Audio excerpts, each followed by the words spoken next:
Pemirsa, setelah 9 hari berada di Tanah Suci untuk menjalankan ibadah umroh, Inara Rusli dan ketiga anaknya kembali tiba di tanah air. Kedatangan rombongan Inara di Bandara Soekarno-Hatta Kamis kemarin membawa sejumlah pengalaman cerita religi selama berada di tanah para nabi itu. Ibu tiga anak itu berbagi pengalaman mendalam saat menjalankan ibadah umroh bersama ketiga buah hatinya itu. Pastinya seru dan repot.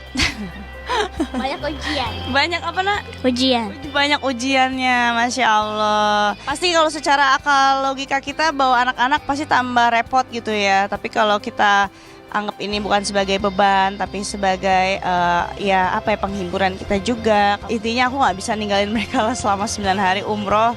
Sebenarnya ini tuh adalah doa yang aku ucapin waktu umroh pertama kali di 2019. 2019 itu pertama kali kami umroh. Di situ aku udah minta sama Allah untuk bisa balik lagi ke sana. Ya kita nggak pernah tahu ternyata doanya itu dikabulkan 5 tahun kemudian dan dalam situasi dan kondisi yang berbeda.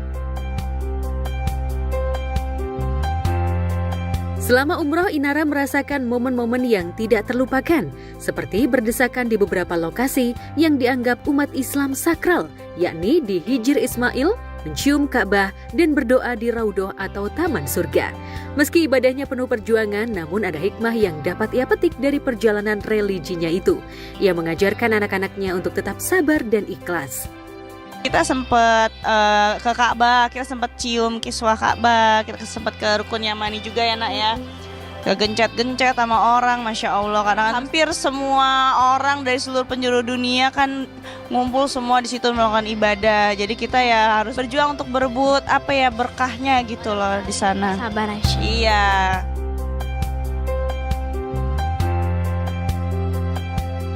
Ada salah satu cerita menarik dengan mengajak anak-anaknya ibadah umroh, yakni kedekatan ketiga buah hatinya dengan para ustadz yang mendampingi.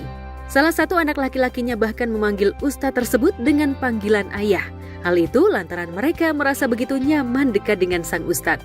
Lantas benarkah anak-anak Inara membutuhkan sosok ayah dalam kehidupannya pasca kedua orang tua mereka bercerai? Iya, manggilnya ayah, aduh repot. Spontan aja, makanya aku juga bingung gitu kan. Maksudnya padahal sehari-hari juga kadang-kadang ke tempat dedinya gitu. Maksudnya nggak kurang lah main sama dedinya. Tapi sama Ustadz Hendra sama Ustadz Amir nih kok cepet banget akrabnya. Nggak tahu tuh anak minta gendong mulu. Ustadznya Masya Allah, Tabarakallah. Untung Ustadznya juga bisa ngomong gitu, anak-anaknya jadinya aman lah, nyaman sama mereka gitu. Saking nyamannya sampai kemana-mana nyariin ustadznya mulu. Sampai hari ini Om Hendra mana, Om Amir mana, astagfirullahaladzim, maminya yang repot.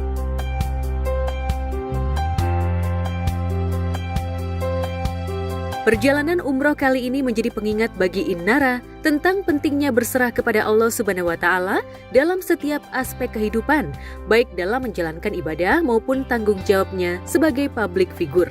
Lantas bagaimana pula Inara menanggapi isu tentang dirinya sebagai brand ambasador produk kosmetik dari Dr. Richard Lee yang kini diduga banyak bersinggungan dengan masalah hukum? Awalnya itu kan memang pabriknya itu kan barengan sama yang bermasalah itu ya.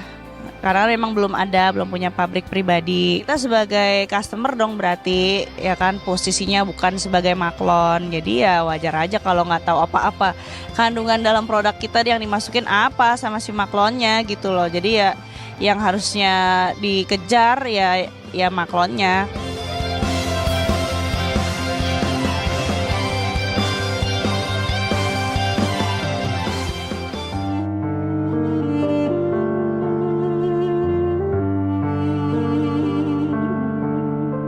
Sementara itu kabar duka datang dari dunia hiburan tanah air. Ibunda dari aktor senior yang juga politisi Dede Yusuf, aktris senior era 70-an Siti Rahayu Effendi atau yang karib dikenal Rahayu Effendi, meninggal dunia Kamis kemarin di usia 82 tahun. Almarhumah mengembuskan nafas terakhirnya di rumah sakit karena mengidap penyakit jantung dan juga komplikasi. Ibu saya ini sudah hampir 60 hari di ICU.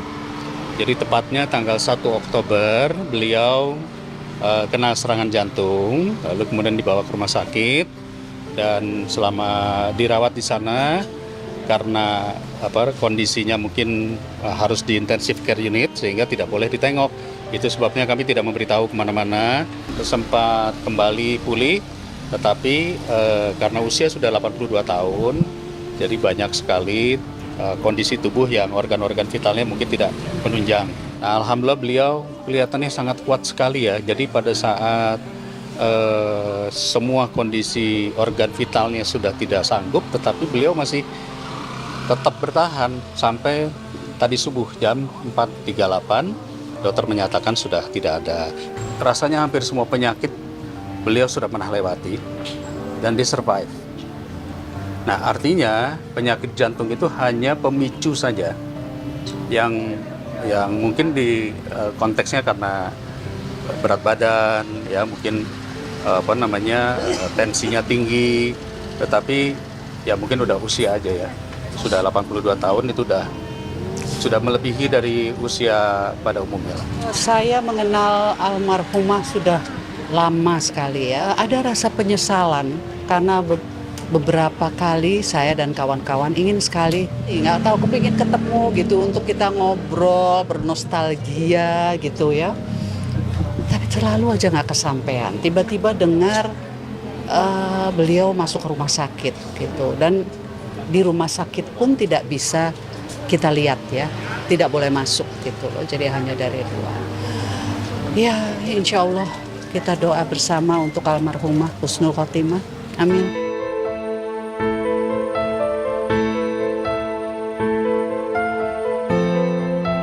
Menurut Dede Yusuf, jauh sebelum menderita sakit jantung, ibundanya juga merupakan survivor kanker dan juga mengidap ginjal. Namun, mengingat usianya yang sudah menua, maka penyakit-penyakit yang lainnya ikut menggerogoti kondisi kesehatannya. Kondisi itu membuat kesehatan almarhumah semakin menurun, hingga selama 1 bulan berada di ruang ICU dengan menggunakan alat ventilator.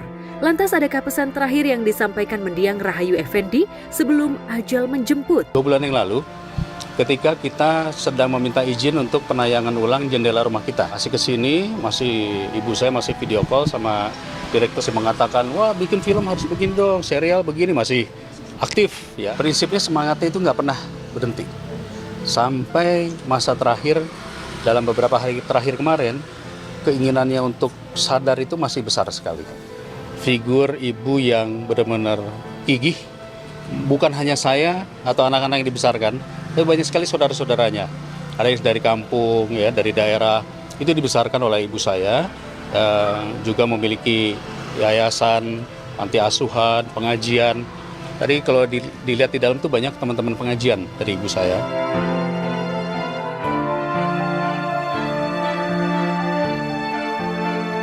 Di luar itu, di dalam keluarga sangat hangat, ya, keibuan gitu, tapi suka bercanda, baik dengan cucu, dengan anak, mantu, selalu humoris, cukup dekat ya, cukup dekat.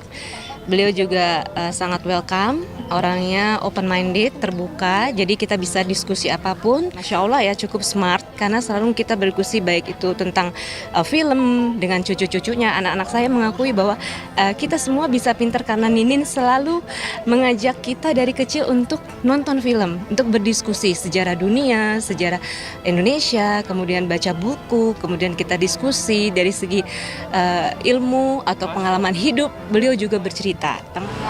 Ibu Yayu ini orang yang sangat amat luar biasa, baik dan sangat peduli orangnya gitu loh. Jadi buat saya, kita semua kehilangan, sangat kehilangan. Kami mohon dimaafkan segala kesalahan dan hilafnya. Mohon doanya agar Mama bisa kembali ke pangkuan Tuhan Yang Maha Kuasa dengan keindahan dan kedamaian, dan tetap menjadi bintang di sisinya. Mohon doanya semua untuk almarhumah.